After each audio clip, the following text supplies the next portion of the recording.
So with everything we're reading on AI now, it's in the headlines constantly, Yeah. lives in the news space. Yep. Um, Everyone's talking about it. Everyone's asking about it. Yeah. What's it going to change? What's it going to make worse? What's it going to make better? Yeah.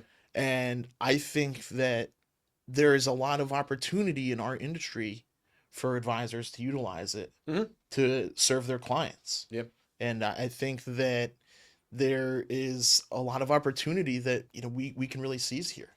Yeah. What are you seeing? It's probably one of the first times in our industry where I've seen something that has the ability to be so productive for financial advisors.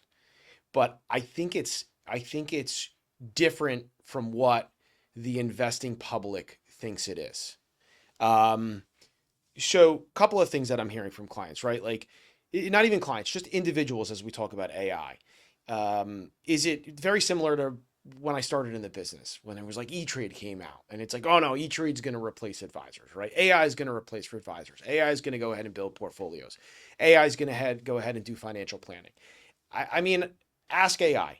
Like it's going to tell you that's probably not going to happen. AI is not predictive software, right? It's data driven and it can't manage emotions. We know that when we sit down with clients, I mean, you have all these different designations.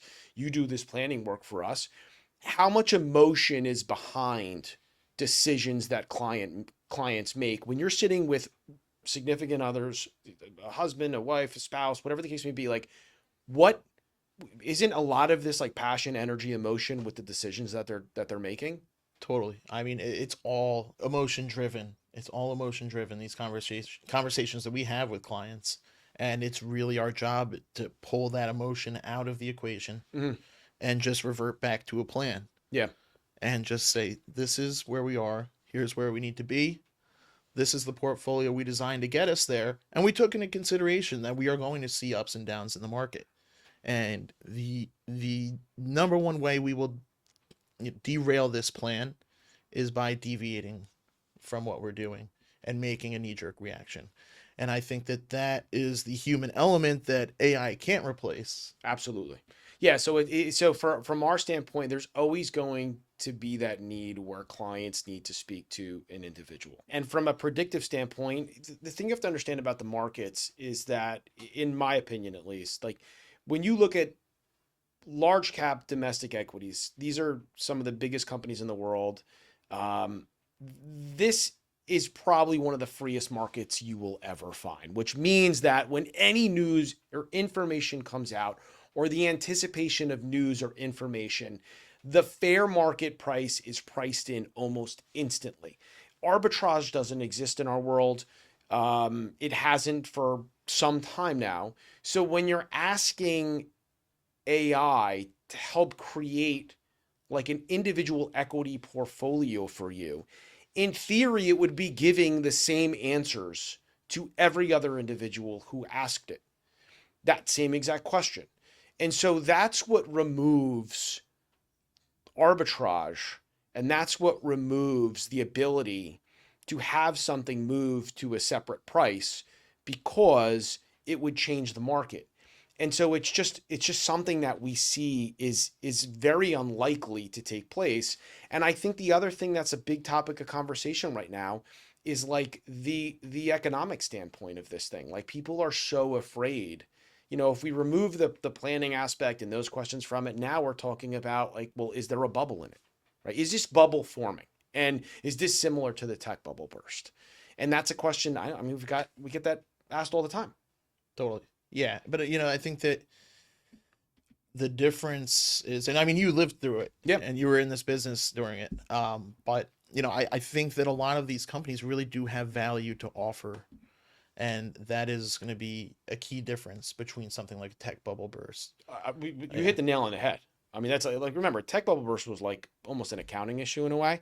Um, when we look at productivity from AI, I mean, there's no doubt that this is changing and helping marketing strategies. It's helping time management. I mean, just in our industry alone, it probably saves us a couple hours a day in just data entry and note taking. which is frees us up to speak to more clients. Exactly. Which I mean, I love. I think it's great because that's my favorite part of my day is talking with clients and helping clients. My least favorite part of the day is putting in all the notes and documenting and making sure that everything is assigned task wise.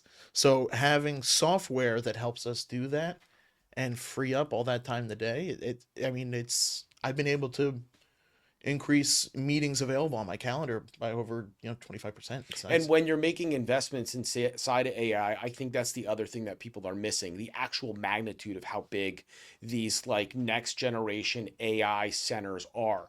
Like when you're looking at what a typical data center, the size of a typical data center, to the size of maybe like a Bitcoin mining center versus the size of like a next generation AI center that actually is creating all of this corporate investment right now, which is what bodes so well for the economy is the investment inside of these centers. I mean the scope and size is absolutely unbelievable. I mean the difference is huge. I don't know much about that industry from an actual capacity standpoint, but my father's in that business, so I've spoken to him about it a lot, and it's like tenfold. Yeah. So this investment is massive. It's we believe it's somewhat warranted, and we do believe it is something that is creating productivity inside of our economy. Absolutely. And it's also doing one other thing for our industry that I just want to touch on because this goes back to that advisor development series, and it's giving again younger advisors the ability to have access to more individuals in a local market. I mean, the amount of technology that's available to them right now to kind of scrub lists, get data on people, scrub do not call lists comes at a minimal investment.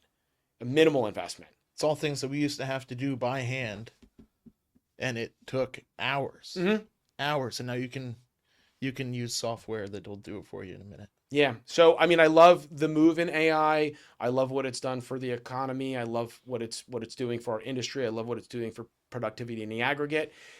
It doesn't change the fact that we're still watching it very, very closely because when you look at the largest companies in the world, they have become a very large part of our economy. That is something that we are still a little bit fearful of. So we are keeping a very close eye on it. Maybe we'll run this back and bring Callan in and just kind of get her thought on like the broadening of the market over the course of the next, 24 months or so. But I mean, I think that's kind of macro view what we think.